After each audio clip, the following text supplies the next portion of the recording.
everyone, and welcome back to the Motorgraph World channel. My name is Mari.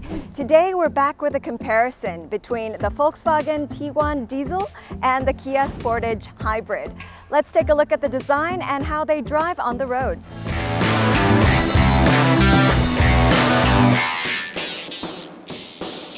I used to have a Jetta before, which was a stick shift, and the part that I really liked about the Volkswagen is that they're kind of like these block-shaped cars, and they look a little bit more classic, and it kind of looks like Lego cars, in fact. The lines are more cleaner, they're a bit more linear, and not that many curves. And then now with the lights, they have restructured the design of the lights to be a little bit more edgier.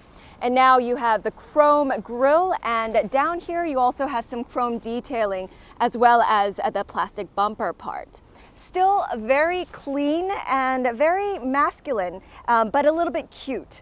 So now let's look over at the Kia Sportage. My first car in Korea was the Kia Sportage, and I personally have a lot of affection for this car as well. This design is such a revamp from the previous version. It's now gotten much edgier, lots of lines that cut through the designs, and also a very spectacular grille as well. So if you look at them both side to side, you can really see that they are two distinct, different designs.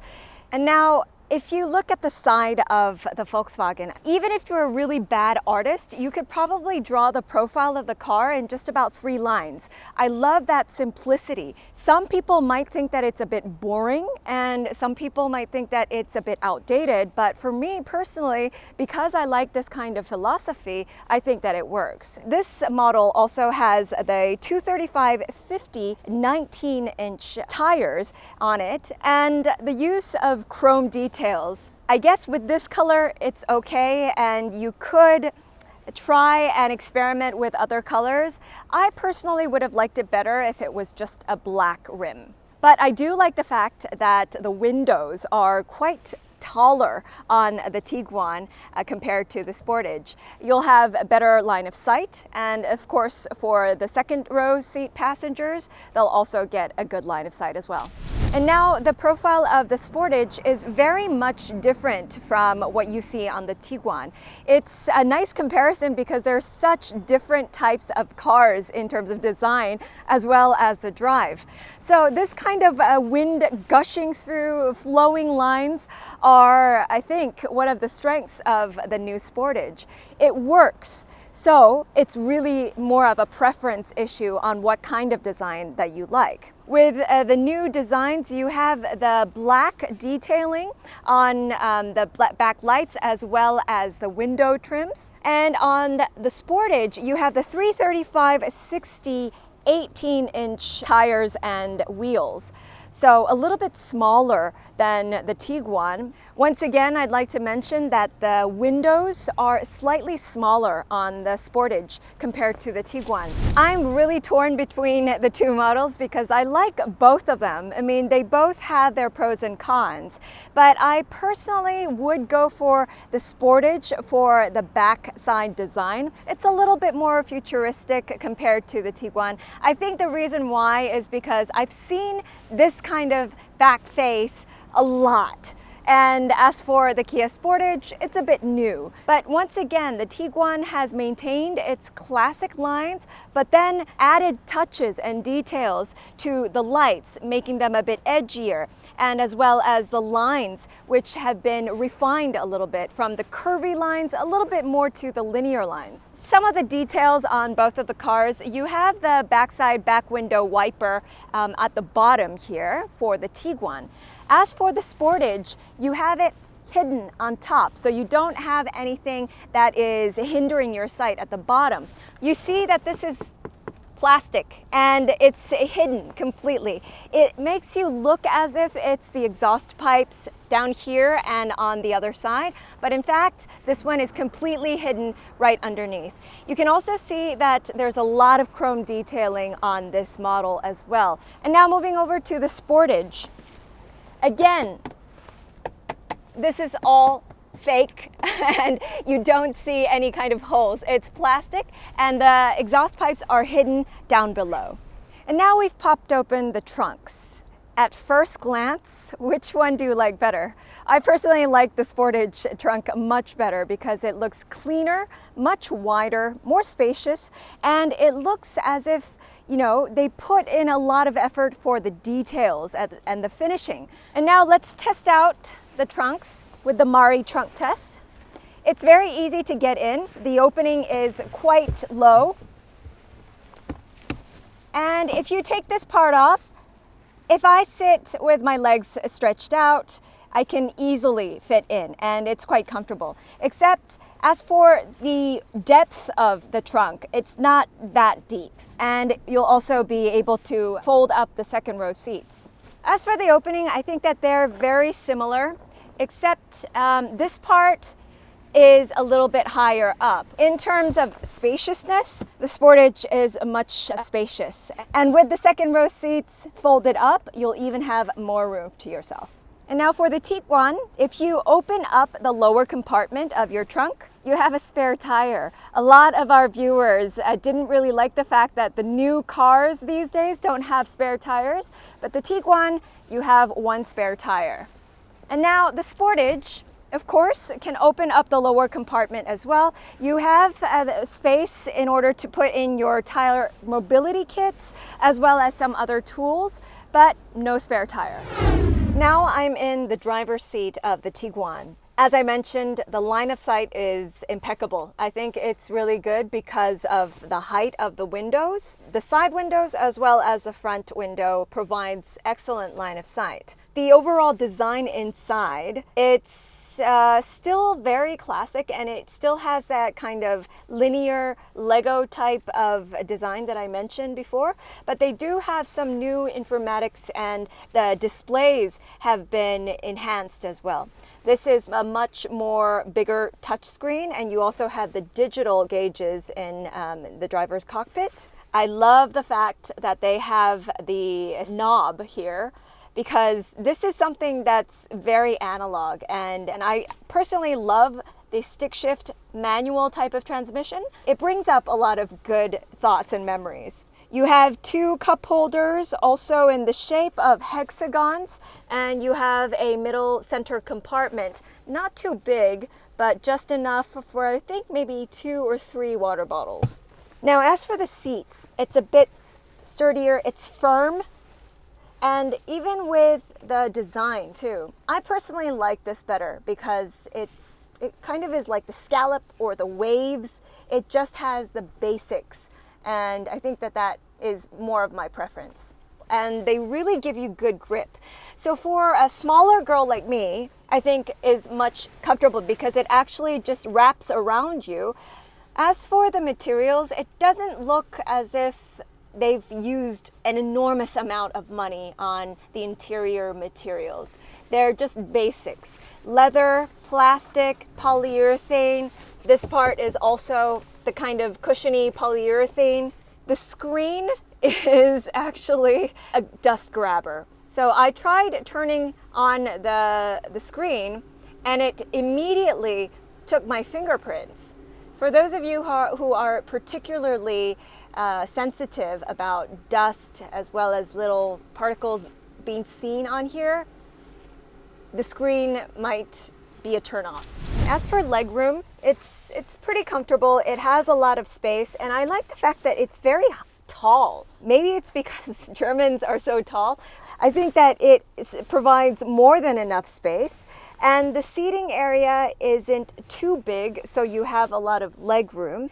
The seats are the same as the front row seats. They're a bit firm. As for the slope of the second row seats, this is all the way back it goes. It's not that much of an incline or a decline. It's more or less sitting right up. For the second row seats, you would most like the fact that you have the panoramic sunroof and the side windows are super nice. They're very tall and you have a lot of spaciousness, line of sight, and everything seems very bright because of the panoramic sunroof as well as the very tall windows.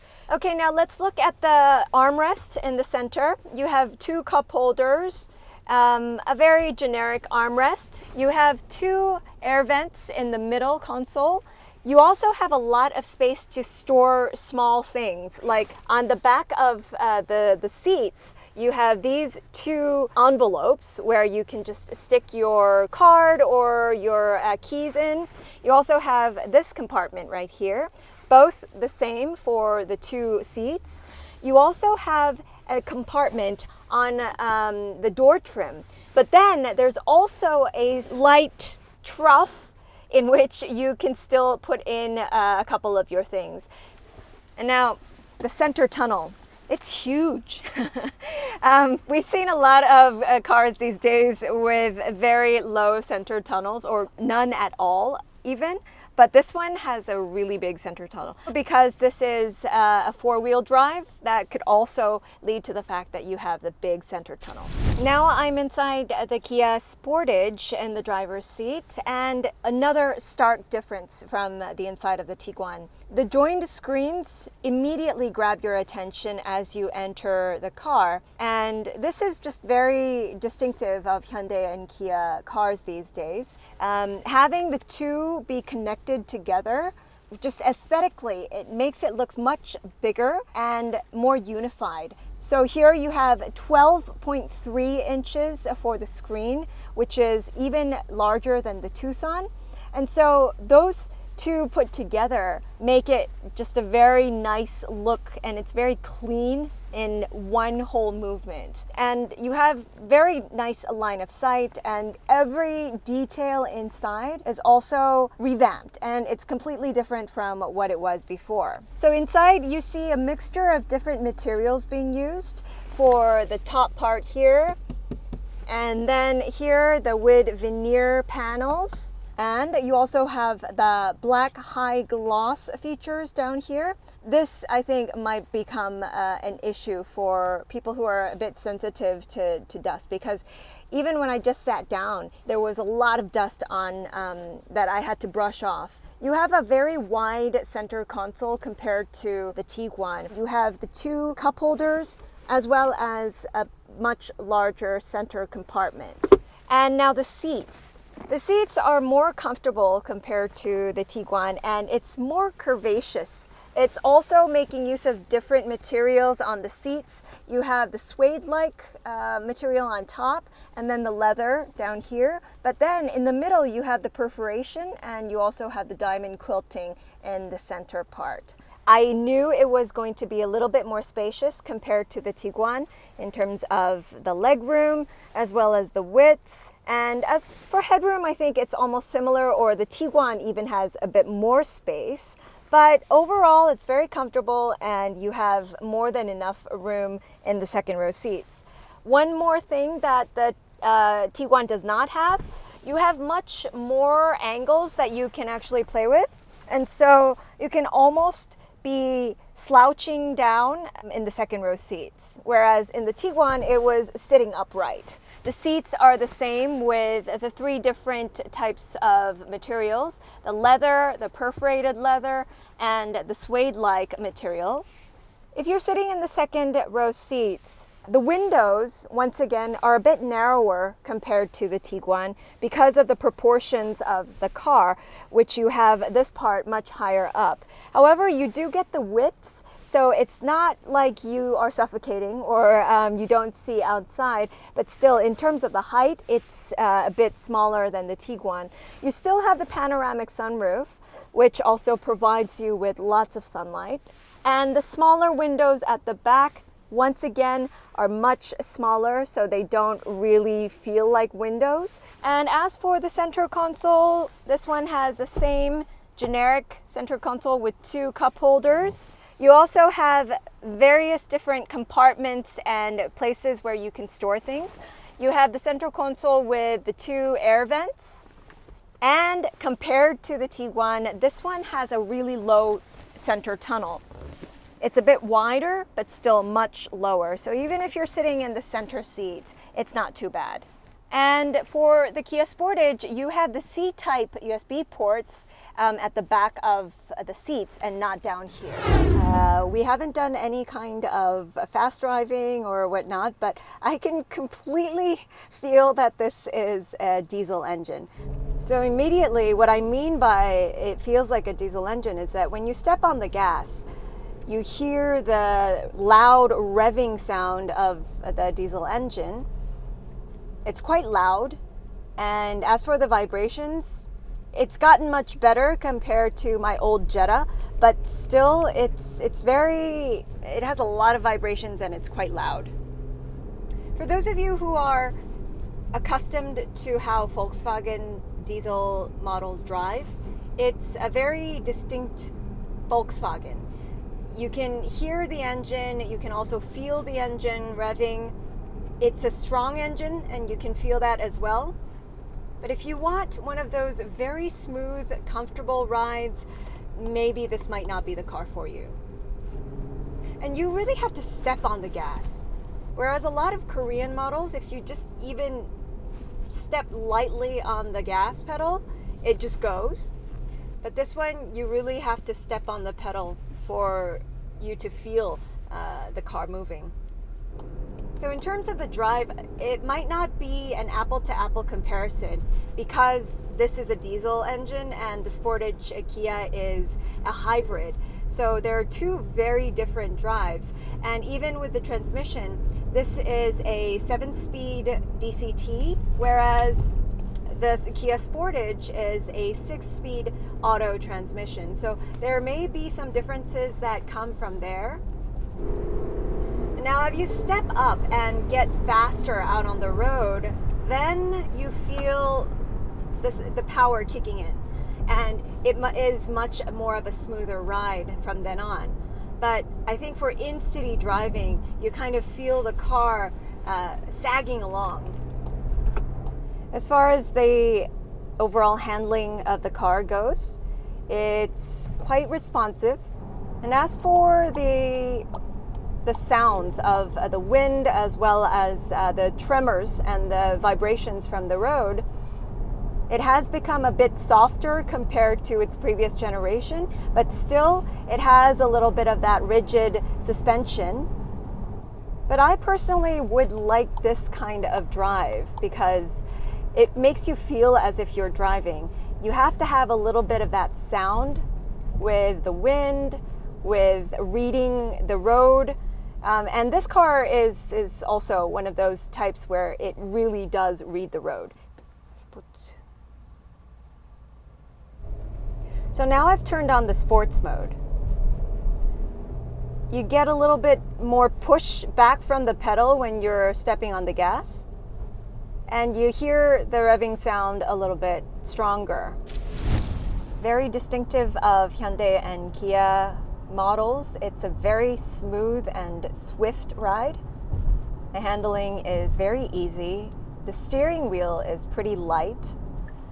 And mind you, I have always been an advocate of German brands, and I've personally selected German brands for my own car. But in this comparison, of course, it's not a truthful comparison because it's a diesel engine with a hybrid. But I must say, hybrids are better than diesel in terms of the driving ability and the efficiency, the sound. Although I don't mind the engine sound so much, the Tiguan was more of a very distinctive diesel sound. And I mentioned that the Tiguan was quite responsive, but if you compare the two together, I think the Sportage has the upper end. Much more smoother, the suspension is much more softer, and it doesn't read the vibrations from the ground as much. So I tried out the adaptive cruise system, and the Kia Sportage is a little bit more aggressive in the adaptive cruise system because it has the lane keep assist as well as the lane following assist. That's why I had my hands off the steering wheel and it kept on following the same course, whereas the Tiguan also has similar adaptive cruise systems, However, it only has the lane keeping assist. And so when you're driving with the adaptive cruise system on the Tiguan, it will keep inside the lane, but it won't follow the lane like the Sportage does. So overall, we've tested both cars, both the design as well as how they drive. I personally have a lot of emotions for both brands and both models. There are some pros and cons. I still like that classic design of the Tiguan and the drive and the analog feel of the interior. However, living in the modern day and age, I think a lot of the features provided by the Sportage are extremely convenient. And when you're driving on the road, the hybrid has great mileage and also is a very good drive. It's just very comfortable. So considering those aspects, I'm still torn between the two, but I think I'm going to have to give the Sportage maybe 5 more points compared to the Tiguan.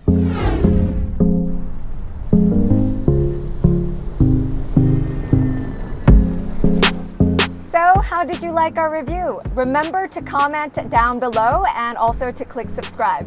See you next time.